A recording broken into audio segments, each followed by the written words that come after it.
Here's a couple of ideas to help you add roughly 3/4 or more to your bottom line profit. It all starts with obviously how many clients you've got, what fees they pay or what prices they pay if it's not a consultancy that you run, and what your gross margin is.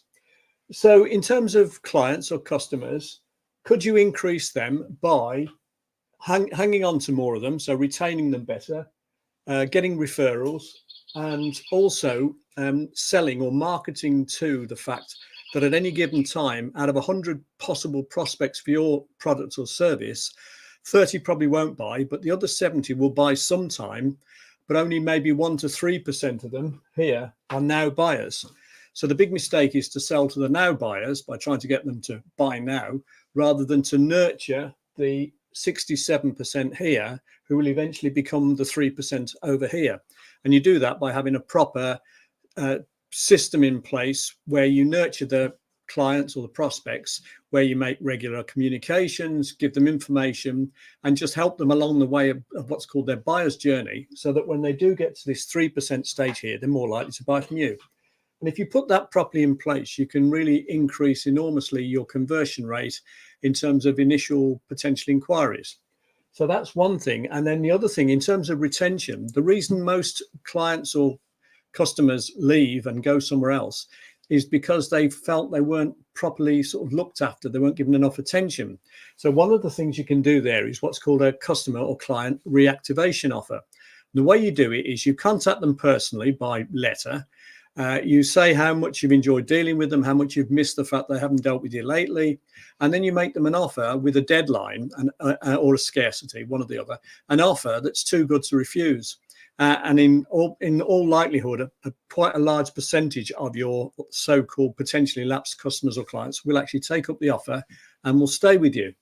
Now, if you did those three things there, asked for referrals, had customer client reactivation offers, and nurtured people along the buyer's journey, could you increase your number of customers or clients by 10%, which is very conservative, and I'm sure you'll agree that you could. And then could you actually get people to pay you more on average? Now, you don't need to necessarily put your headline prices up, although that's probably a good idea in most cases. But what you could do, for example, is you could segment your client bank. You could have gold, silver, bronze, or platinum, gold, silver, whatever you prefer to call them. You could have membership schemes.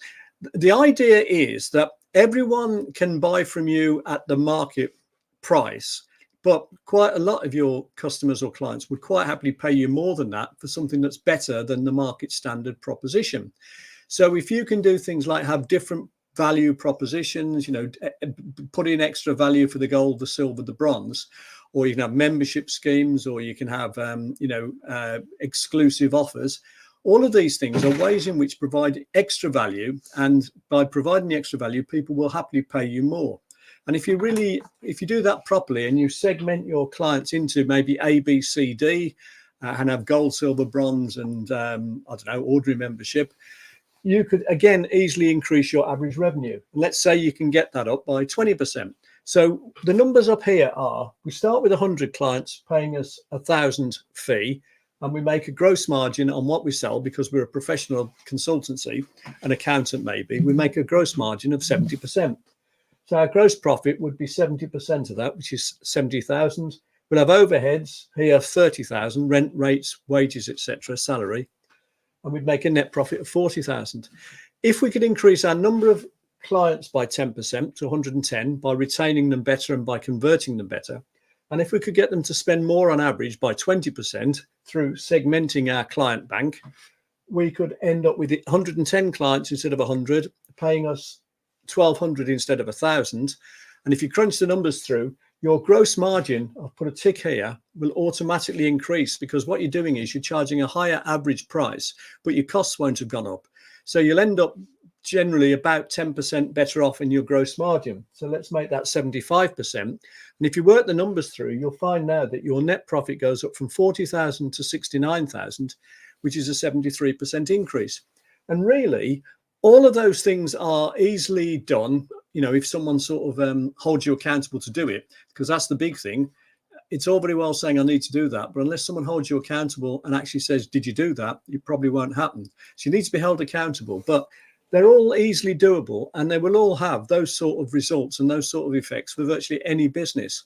So if you want to know more about how any of that works, just get in touch, either message me or comment, or go to bernardkeevy.com and have a look at some other stuff that I've put on there. Hope you found that interesting and useful. Thanks very much. Look forward to hearing from you. Bye for now.